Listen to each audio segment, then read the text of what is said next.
Olá pessoal, graça e paz, tudo bem com vocês? Tudo tranquilo? Eleitos do Senhor, mais que abençoado em Cristo Jesus. Para quem não me conhece, sou seu irmão em Cristo, Gustavo Miranda. E esse é o canal Gustavo Miranda falando da graça.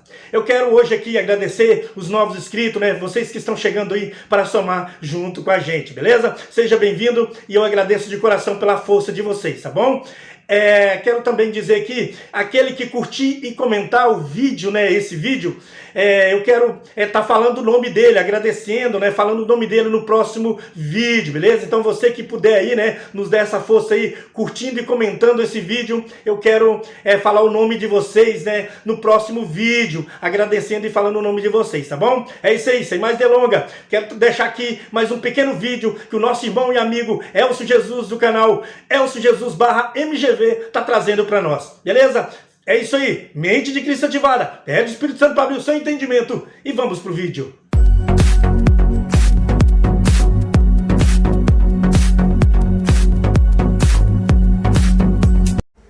Olá família, graça e paz abençoados, graça eterna, sejam todos bem-vindos a mais uma reflexão em graça, mais uma reflexão da palavra do Pai, tá bom? Queridos, muitas pessoas têm o conceito, principalmente se tratando do sistema religioso de um modo geral, de que o salvo, ele precisa se manter salvo. E para se manter salvo no que tange a eternidade, ele precisa morrer praticando as indulgências religiosas. Vamos lá. Se todas as indulgências religiosas de todas as denominações, de todas as instituições, fosse a mesma, ou seja, fosse única, até que a gente poderia pensar desta forma. Mas não. Você vê que toda instituição religiosa tem um pensamento peculiar, particular. Cada uma tem o seu entendimento acerca disto e daquilo outro. Então, não cabe na mente de um cristão, de um filho de Deus, ele pensar que para se manter salvo eternamente, ele precisa estar praticando ali as orientações da sua religião, seja ela qual for. E não faz sentido, abençoados. Eu vou ler um texto, apenas um versículo, para a gente entender melhor. Está lá no livro histórico de João, no capítulo 6, versículo 37, que diz assim: todo aquele que o Pai dá, esse virá a mim, e o que vem a mim, de modo algum ou de maneira nenhuma, lançarei fora. Olha que interessante.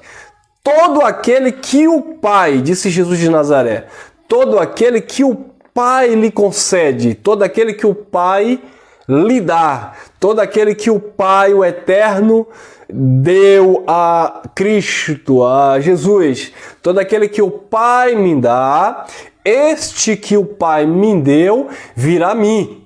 Quem vem não é outro. Quem vem não é aquele que decidiu aceitar Jesus. Quem vem não é aquele que decidiu se tornar um filho de Deus. Quem vem não é aquele que estava cansado do mundo e de repente acordou um dia e disse: sabe de uma, a partir de hoje eu vou ser de Jesus, eu vou ser crente, eu vou ser isso. Não. Todo aquele que o Pai me dá, este que o Pai me deu, virá a mim. E este que vem a mim, porque só vem porque o Pai deu, nunca, de modo algum, o lançarei fora. A pergunta é, irmãos, cadê o famoso livre-arbítrio para a vida eterna? Simplesmente não existe. Ele não existe porque dentro dos contextos históricos, bíblicos, nós vamos ver que no que tange à eternidade, nunca dependeu do homem escolher a vida eterna, a salvação ou a perdição. Sempre passou pela mão de Deus, pelo próprio Criador. Olha, João 6,37, todo aquele que o Pai me dá, esse que o Pai me deu é que vem a mim.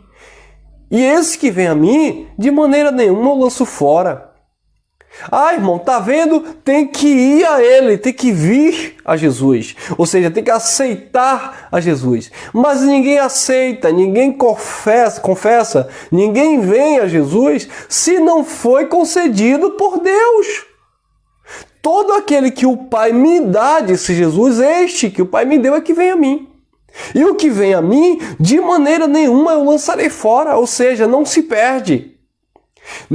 Ninguém vem a Jesus porque decidiu vir, só vem porque o Pai concedeu. E se veio, não se perde de modo algum. Por quê? Porque veio pelo Pai e se conserva, permanece. O escravo não permanece na casa, mas o filho permanece para sempre. Então, abençoados, os filhos de Deus não nasceram da vontade do homem, da vontade do sangue, da vontade da carne. Eles nasceram da vontade de Deus.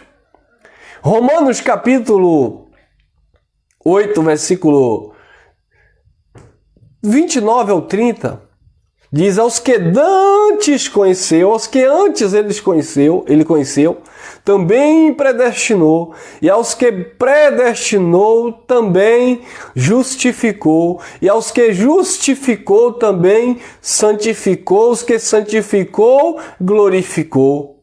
Então, observe que todo este processo, né, de aceitação em Deus, de crer em Deus, nunca dependeu do homem. Paulo disse a Tito, lá no capítulo 1, que a fé, a capacidade de crer no eterno, é um dom dos eleitos de Deus. E o mesmo Paulo, falando aos Tessalonicenses, ele diz que a fé não pertence a todos. Então, o justo, aquele que foi justificado, ou aquele que nasceu totalmente perfeito no eterno, ele vive por fé no eterno, por fé no Criador, na obra perfeita de Cristo. E não naquilo que ele faz, mas naquilo que o eterno fez em prol de sua vida.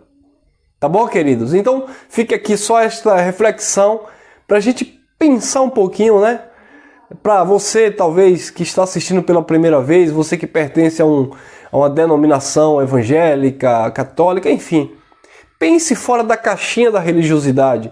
O nosso convite aqui neste canal não é para você examinar, estudar a palavra de Deus dentro da visão teológica da sua instituição, dentro da visão teológica da minha, que eu não tenho, tá? Mas da minha instituição ou da minha igreja, como algumas pessoas dizem, esta igreja é assim, esta igreja é assado. Nós não temos igreja, nós somos a igreja do Eterno, onde Ele é o cabeça, onde Ele ministra, onde Ele edifica.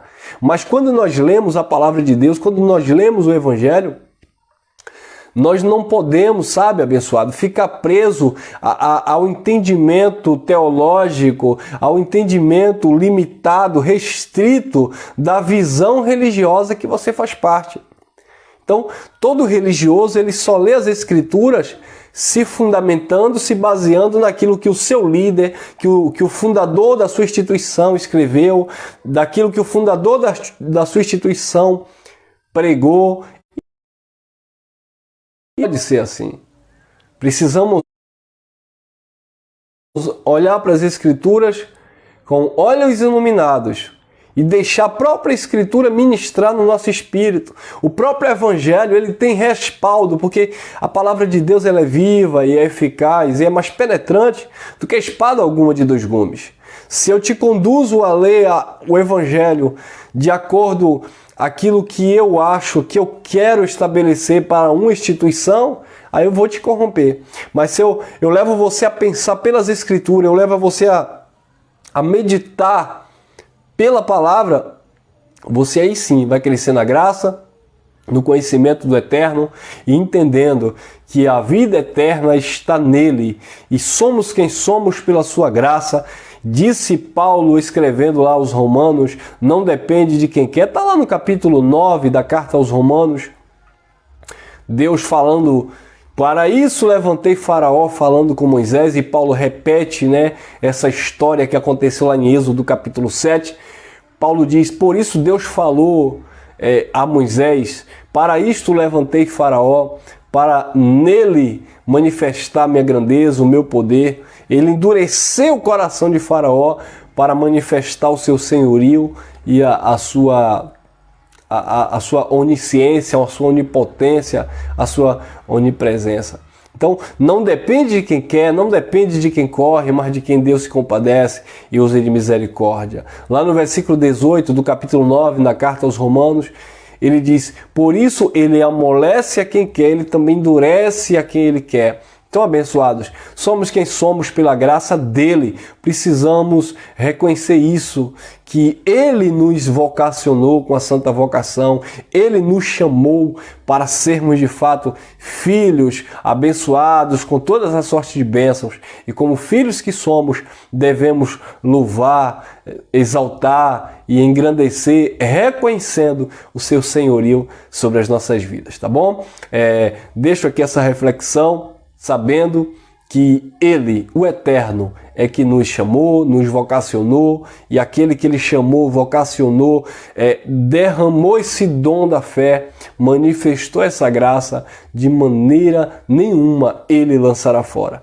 Muitas vezes, abençoado, nós mesmos, com as nossas atitudes, é que nos excluímos desta comunhão com o Criador. Mesmo assim, Ele jamais te abandonará, jamais te rejeitará. Como um pai que ama, Ele corrige e disciplina, mas os seus braços estarão sempre abertos para acolher o filho, para ensinar o filho, para conduzir o filho. E o Espírito testifica no nosso espírito que nós somos filhos de Deus. Aquele que se uniu ao Senhor se tornou um só espírito com o Senhor. Por isso, o Pai dos Espíritos, Ele habita não na tua carne, mas no teu espírito. E esse espírito que está ligado no Pai, ele tem comunhão plena com o Eterno. Ele está perfeito no Eterno, ele está abençoado no Eterno, ele está salvo no Eterno, ele está pleno no Eterno. E por isso que nós dizemos que estamos vivendo a plenitude da graça de Deus em Cristo Jesus. Amém?